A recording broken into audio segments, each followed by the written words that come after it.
Pod people, privately operated drones. What are the pod people? All right, so every 360 years, we go through a reset, and it's symbolized by the total eclipse of the sun. The last one would have been around 1660, which is why everything is like founded after that date when they found all these Tartaria buildings. The Tartarians were the builders, the giants. They had free electromagnetic healing energy when they were cathedrals, and then they were all wiped out by the mud flood, because it goes flood, fire, flood, fire. And then they created the pod people. This is where all the incubator babies came from, and then the orphanages were sprouting up. These were the white pod people.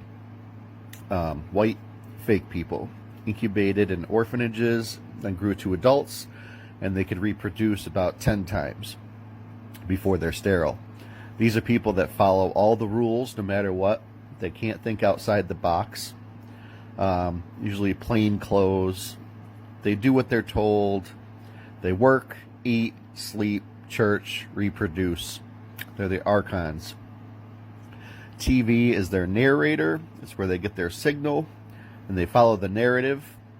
And if you ask them, like, think outside the box or go against anything that's outside of their program, you're met with anger. And this is the herd mentality. They're all about the herd mentality, to where when you're intermingled with them and you're surrounded by them, you start to think you're the crazy one because you're not following the herd mentality. And that's why it was set up that way. Let's see, they go against the narrative, the herd, the pod people. These are privately operated drones. This is where we get the term private citizens. They're the worker bees. Privates in the army are the low-ranking ones. And we've turned them into non-productive private citizens because their 10-time reproductive cycle is ending. So these people age faster. They look older than they are. If you look at those old pictures of all the orphans, if you look at them, they're like 10 years old, but they all look like they're like 60 in the face. They age very fast. And they just do what the TV tells them. Eat, buy, get shot, wear your mask. TV is their god.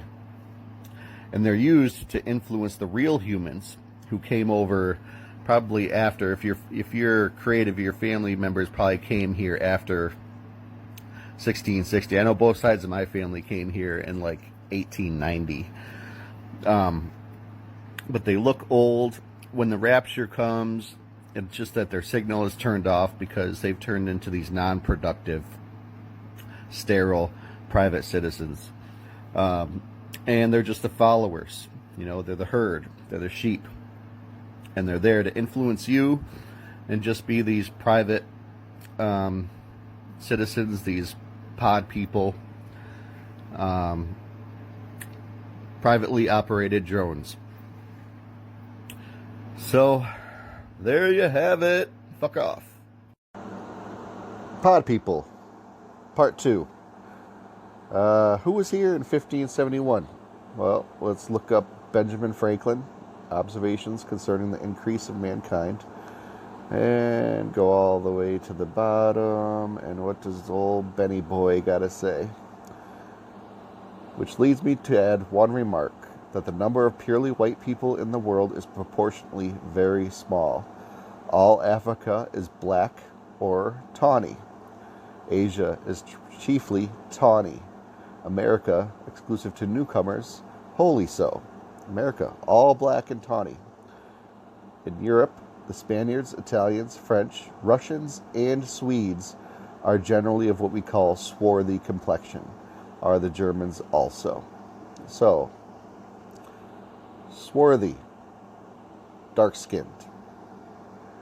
Tawny. What does tawny mean?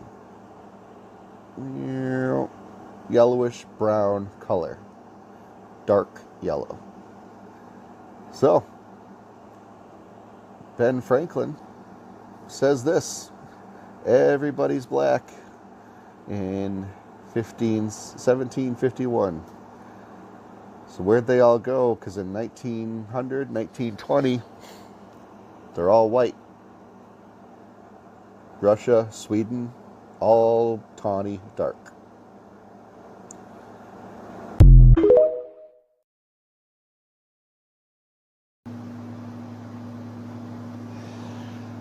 All right, pod people, part 3, I guess. So I was realizing that I remembered this nurse that was a pod person, and I remember because you don't really notice it at first, but really start to pay attention to the size of people's heads. So they always have hair covering it, but I noticed her head was actually very, very, very tiny compared to like her face and the rest of her body. And then I was actually like studying this other dude, watching him, and she actually showed up there to see like her parents. It was fucking crazy.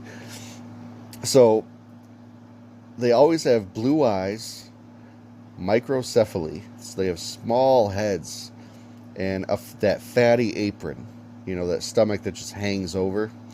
They always have like regular type names or whatever, because they don't really think, like they could become nurses and things like that, but you don't really see that's how tiny their head is, because they always have hair that eventually thins over time, but their head compared to their face is like very, very tiny. And then they have the fatty apron and the blue eyes and that frown. They just love talking shit about people. That's all they do. You know what I mean?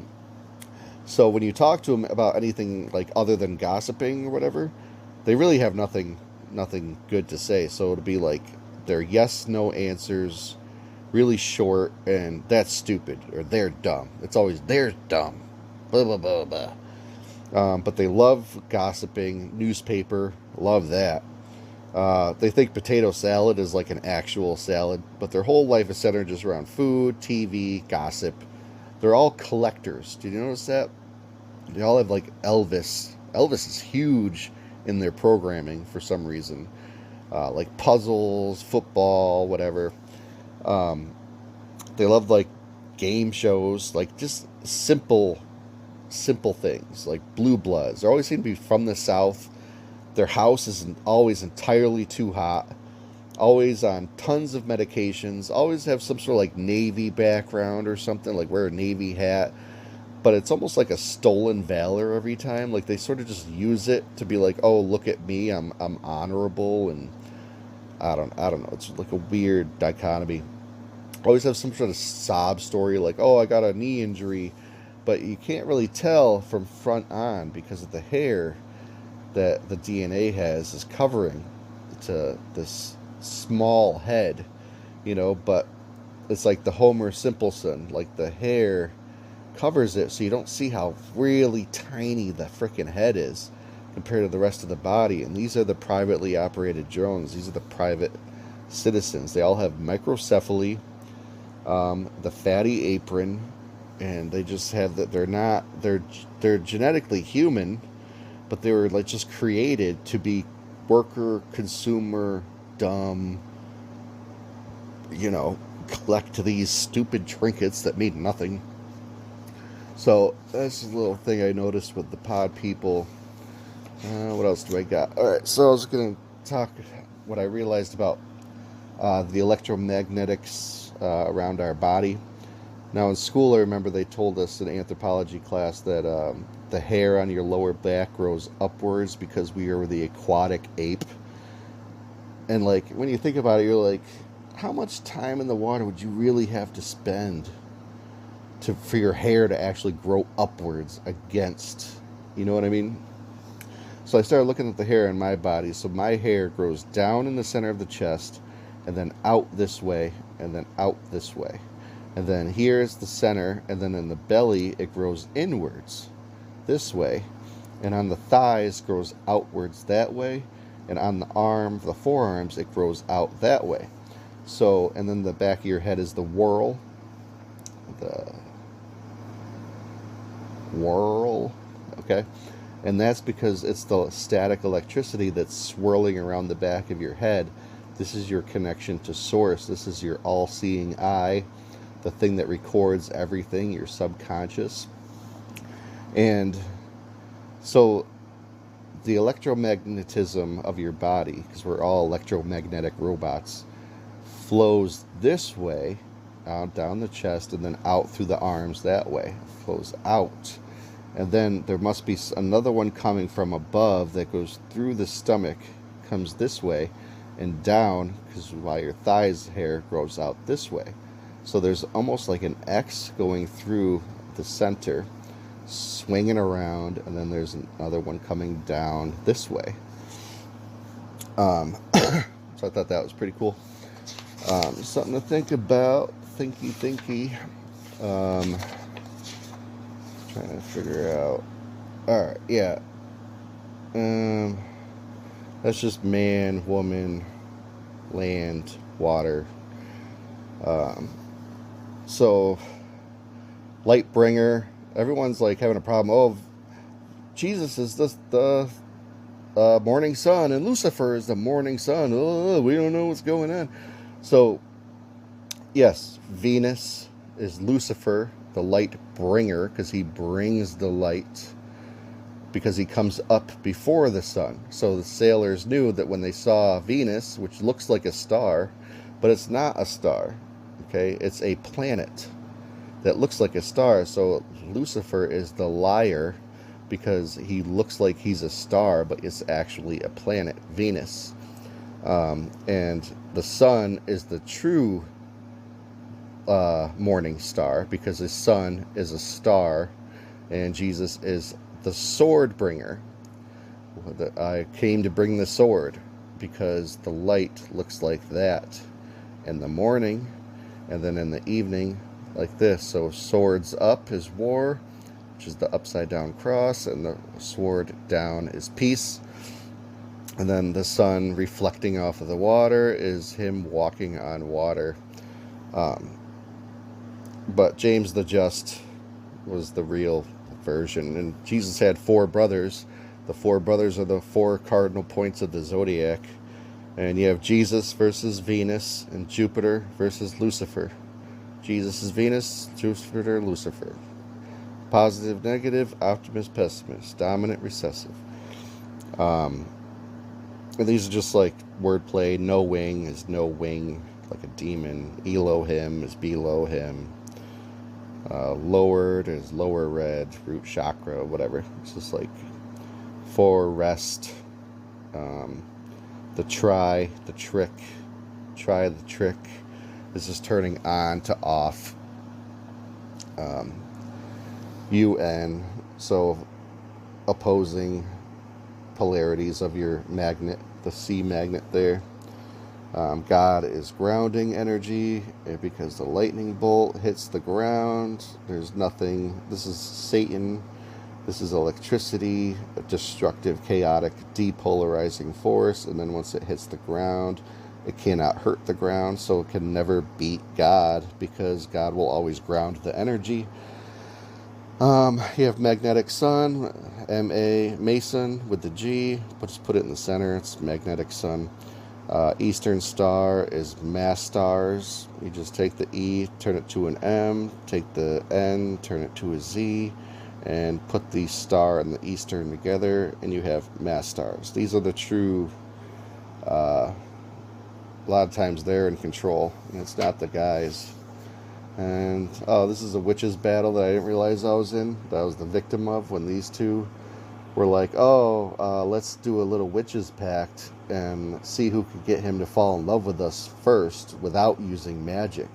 And then, of course, they both fucking used magic. They both fucking cheated. And then she has some heavy karma. She's about to.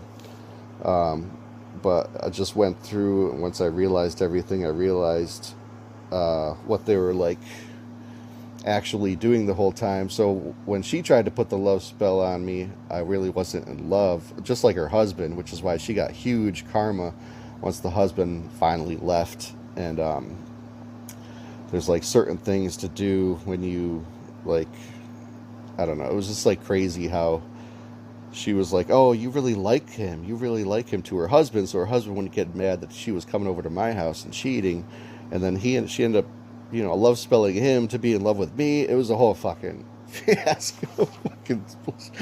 Oh man, but yeah, I don't know. I guess this is the fallen demons because they can't procreate. This is who they pray to. But